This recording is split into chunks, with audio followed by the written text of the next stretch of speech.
Welcome to Dental Unscripted.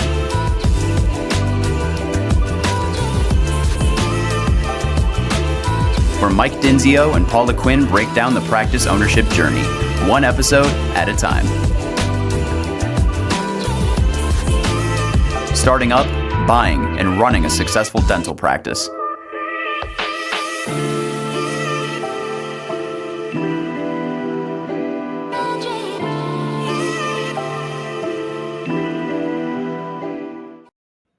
What up, guys? Another episode of Dental Unscripted. My name is Michael Dinzio. We also have Paula Quinn on the show. What's up, Paula?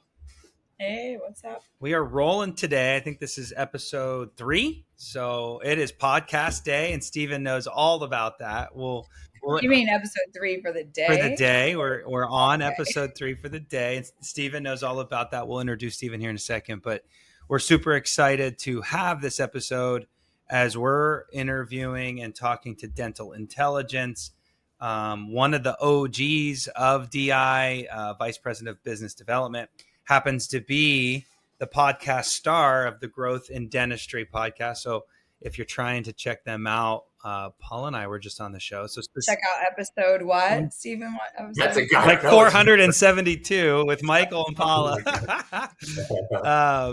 No, but we always like interviewing Dental Intelligence. They have so many great numbers, trends, and things they're looking at, and we use it pretty much every single day. So thanks for being on the show, Steven. Welcome to the program. Yeah, thank you, guys. Excited to be on. Yeah. Well, without further ado, I like to get right into it as we usually lose people after 7 minutes. So let's get hopping. So what is Dental Intel? Let's just start with that, because I feel like not everybody, even though it's on 10,000 dental offices right now, a lot of people don't know what Dental Intel is and what you guys do. So just give us the high level. Yeah, cool. I like to frame it this way. You know, it wasn't that long ago when dentists were taking film x-rays. My wife's a hygienist, so she went to school and was forced to learn how to do film, even though digital x-rays were on the rise. And, you know, so what's interesting is with getting a diagnostic picture of teeth, there has been so much progress. So if you're a dentist listening and you've been in the market for 20, 30, 40 years, like, you know that the technology's gotten better and better. And even today we've got AI that's looking at the tooth to help us out. And even though there's been all of this progress in getting a really clear picture of the tooth, where is it strong? Where is there decay? Where we need to do some restorations? Man, if you go ask a dentist, hey, where in your business is there decay? Like, if we wanted to take an x-ray of the business and really understand where is it strong and where is there decay, where we probably need to like spend some time as a business leader doing some restorations, a lot of owners, I would say the majority, are still in a position where, man, they may not know. They're looking maybe at new patients. They're maybe looking at collections and production, but they don't have the ability to get a real x-ray of the business. So what is Dental Intelligence? Dental Intelligence is just that. We're looking at Dentrix. We're basically taking an x-ray of Dentrix, EagleSoft Open Dental, and we're showing you graphs, charts, reports to help you understand the health of your business. Where is it strong?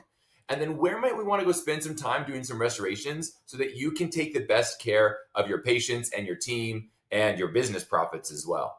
So that's where we started. Since then, we realized, hey, all of this data exposes action that people need to take. So since inception, when we started with the x-rays, we've now added a bunch of additional actionable tools. So we do the patient reminders and confirmations. We do digital forms. We do digital treatment plans, payment plans, you know, all that kind of stuff on the patient engagement side. But man, our original product is that analytics product that I think people really know us for.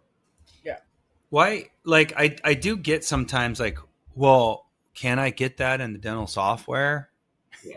Yeah. I mean, that's where I'd be like, yeah, can't you look at a tooth and see a brown spot and notice there's some decay? That doesn't mean, you know, like how it's all connected together, right? Yeah. Yeah. Or maybe even another comparison would be that older x-rays to like the newer ability to have AI go highlight things for you and look at all the shades of gray. Well, where we're taking all the different reports and comparing them against each other. I was just going to link it back. We interviewed one of those companies, both of them actually, just more recently, about AI and how X-rays are being kind of, and I'll never forget the story of us finding out that someone was using AI to read an X-ray, and I didn't understand it, of course. So one of our clients was interviewing one of those companies, and I said, Paula, I don't even know how to answer this. So I hand the phone to Paula, and I'm like, Paula, talk to this guy. He needs a software to read an X-ray. Like, he's about to spend all this money, and so I handed it to Paula, thinking that she was going to have a way better response than I did, and this was years ago, right? And I hear her say, well, doc, don't you know how to read an X-ray? And I literally spit water out my mouth. And but full circle, here we are on the phone with these guys yesterday, and our minds are blown, and how it could really take a practice to the next level. So that's how Dental Intel is with practice management software. Yep. Full circle. Mm-hmm. Well, where do we want to take this, Paul? I mean, we could ask this guy 100 questions about all kinds of things. How do we use Dental Intel to incorporate, and where do we want to take today's episode? Because this thing's a powerhouse of information.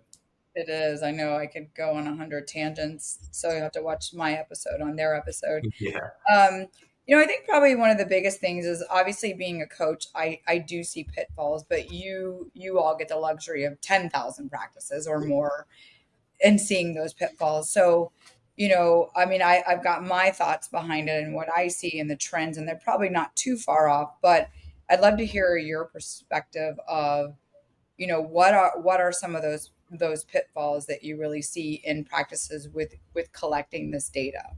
Yeah, I think that's a common question people have is, hey, you guys are sitting on the data on 10,000 practices. Can you open up the hood a little bit and just tell us what's going on in dentistry? I think a lot of dentists are curious, hey, 100%. what I'm experiencing the same as everyone else, or do I just suck? Hopefully it's not the you just suck thing. Hopefully it's the same thing as everyone else. But some cases it is. We need to work on that. But I think let's start. There are several trends that I think people are feeling right now.